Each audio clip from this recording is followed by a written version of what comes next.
Corona virus पर आखिरी बार की तैयारी की जा रही है, लेकिन ये आखिरी बार क्या होगा ये कुछ नहीं खुलासा किया जा रहा है।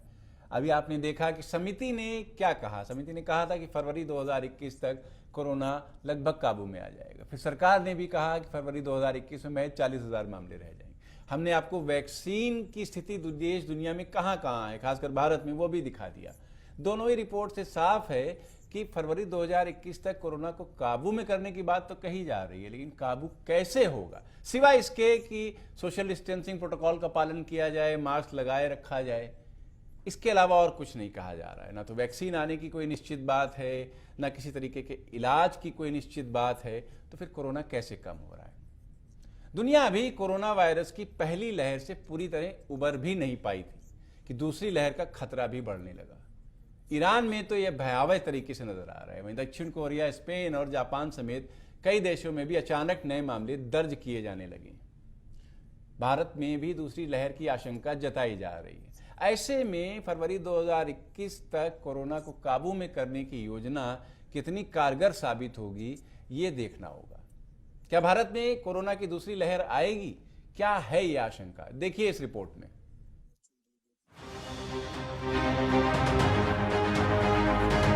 क्या भारत में कोरोना वायरस संक्रमण के मामलों का पीक आ चुका है? क्या अगले साल की शुरुआत तक इस पर नियंत्रण पाया जा सकता है? इस तरह के तमाम सवाल लोगों के जहन में आ रहे हैं, लेकिन भारत के वैज्ञानिकों का दावा बहुत कुछ सोचने पर मजबूर करता है। आपको बता दें कि पीक वो स्थिति है जिसके बाद मामलों की संख्या घटनी शुरू होती है। ऐसे भी मॉडल मानकर चलते हैं कि लोग आगे भी मास्क पहनते रहेंगे, भीड़ भाड़ वाली जगहों पर नहीं जाएंगे, सोशल डिस्टेंसिंग का पालन करेंगे और नियमित रूप से हाथ धोएंगे। भारत में सितंबर के मध्य तक पीक की स्थिति बन गई थी। उस समय यह 10 लाख से ज्यादा एक्टिव मामले हो चुके थे। तब से भारत में कोरोना संक्रमण के मामले लगातार घट रहे हैं। पिछले हफ्ते तक भारत में हर दिन औसतन 62,000 मामले आए और 784 मौतें हुई। कई राज्यों में कोविड-19 के कारण रोजाना होने वाली मौतों में भी कमी आ रही है। लगातार टेस्ट किए जा रहे हैं। पिछले हफ्ते हर दिन औसतन 1 लाख से अधिक सैंपल की जांच की गई।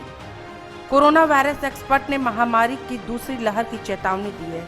हालांकि दुनिया में अब तक यह पहचानने के लिए स्पष्ट नियम नहीं है कि किस स्थिति में कोरोना के मामले बढ़ने को एक नई लहर कहा जाए।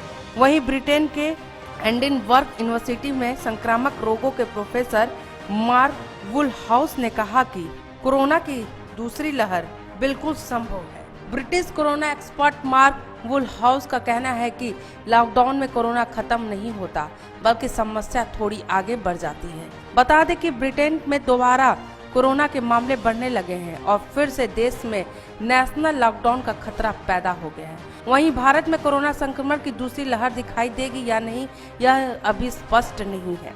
ICMR के प्रमुख डॉक्टर बलराम भार्गव ने कहा कि फिलहाल यह भविष्यवाणी करना मुश्किल है कि भारत में कोरोना महामारी की दूसरी लहर दिखाई देगी या नहीं। हालांकि डॉक्टर भार्गव ने यह जरूर कहा कि देश की अलग अलग भौगोलिक स्थितियों के चलते समय समय पर संक्रमण की दर में व्यापक भिन्नताएं हैं, इसलिए इसे एक नजरिए से नहीं देखना। इस दौरान राजधानी में हर रोज करीब 1000 के आसपास नए केस मिल रहे थे।